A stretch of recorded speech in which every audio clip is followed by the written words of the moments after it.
While my mother was growing up, between 1911 and 1930, when she got married and had me, um, she had a great time. There's all sorts of pictures of her going to parties in Carfield. My grandma used to host these great parties for the Sisterhood, which was an organisation she was president of in Bishop Stortford. I mean, I think it was a worldwide, no, countrywide organisation, and I imagine something to do with the Baptist Church. She was a big mover and shaker in that. She had, you see, she'd been to the Hearts and Essex High School, and I think she'd learnt quite a reasonable amount about literature and history and one thing or another. But I mean, there had never been any talk in the family about my mother ever getting a job. Nobody ever thought that she would have to go out and work for a living, and she hadn't been prepared for it. She was, like most girls in those days, she was just waiting around for somebody to ask her to marry them. And she was lucky, in a way, I suppose, because right opposite Carfield, where she lived, there was this school that my father taught at. He was the maths master there. He didn't have anything in the way of formal qualifications at all. He was just good at maths. And he taught at one or two other schools before he came to there. My mother was quite open about her early life, and she told me that my father used to come across and he used to climb up the drain pipe by the porch there and climb into her room. And if he hadn't, of course, I wouldn't be making this film. Right, now I'm looking at a picture, well, two pictures, both professionally taken, of my mother and father just about the time they got married. I have no idea whether they were intending to get married or not, but the choice was taken out of their hands because on the 31st of October 1930 I was born, and it was then generally recognised that it would be a good idea if they got married. So they went off to Birmingham. I have no idea really why they went to Birmingham, but they went to Birmingham and got what was called a special licence. I've got a copy of the special licence here, actually, signed by, I think, the Bishop of Birmingham himself, because the banns had not been called. You know, in those days, before a marriage, the banns had to be called out in church, and they hadn't had time for that, so they had to get this special licence, and they got married. My father left the teaching job across the road and went and worked in his father-in-law's firm. As Edgar Carruthers Joy died shortly afterwards, but the business continued under the name of Carruthers Brothers. It was really my Uncle Hugh, my Uncle Guy, and I believe I'm certain for a short time, Uncle Grant, and my father joined in as well, and used to go around the villages selling boots and shoes and coats and hats and that sort of thing. He didn't care for it a great deal.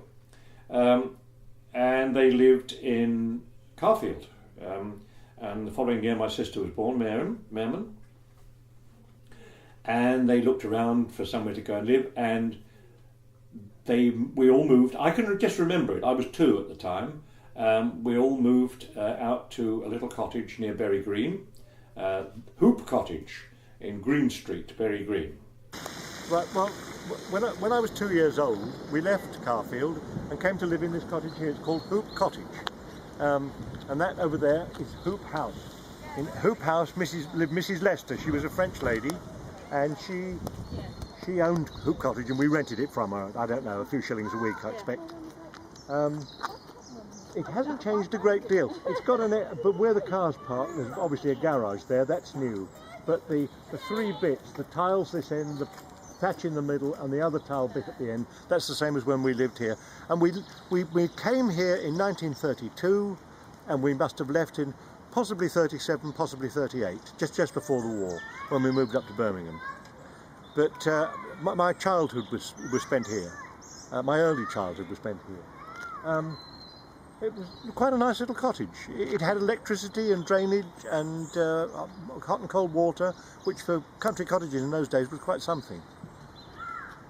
Right, and as I say, Mrs. Lester lived here with her, well, I suppose they were her sons and daughters. It was all very mysterious, I don't know. Right, I just would like to show you something else. Opposite, there's this cottage here behind this beech hedge, which is now called Green Street Cottage. This, by the way, I forgot to say, this is called Green Street. It's not a village, it's just a few houses outside Bury Green. Anyhow, this is called Green Street Cottage. And just before the war, when we lived here, lived a lady called Mrs. Osborne. And my sister Merriman used to have great fun. She used to love running in front. She used to run in the front door, right round Mrs. Osborne's table, and run out again. And Mrs. Osborne used to get really cross with her. But she thought it was fun. Well, I suppose it was fun for her. Most of these cottages over here are just the same as they were when I was young. Well, they've all been potched up, obviously, but they certainly didn't have cars, I can tell you that. On this little bit of green here, there used to be a snowplough, a big wooden snowplough was kept all the year. I don't remember it being used, but it used to be there. And I remember setting fire to it once, as a child. I was very fond of setting fires to things. And I put some, it was sort of shaped like an arrow, you know, and I put a lot of paper in the pointed bit and set fire to it. The following day, a policeman came through on a bicycle, and I was certain he was after me, but I've no idea whether he really was. I thought, you know, he'd come to see who burnt the snowplough. But if that's what it was, he never caught me. The house here is called the Old Farmhouse, it's called now, and that was a proper farm when I was here. That was owned by Mr. Slee, and Mr. Slee had a herd of mixed cows, a mixed herd it was called, cows of all different shapes and sizes and colours, and they used to be taken down to the fields there and back again, I think twice a day, to his milking parlour. And then he used to put the milk into churns. I mean, this is what all the farmers did in those days. Big milk churns, this high. And they used to stand there on a sort of little raised platform, and every night the milk lorry used to come pick them up. It used to come down this little narrow lane here. I mean, I used to think it came at 60 miles an hour. I don't suppose it, but it used to come far too fast. There's no doubt about that. Everybody was frightened of the milk lorry. Right, well, as I say, we lived here 6 years. They weren't bad years, really. As a small child, I was quite sorry to leave, and quite pleased to come back and have a look at it. It looks very nice.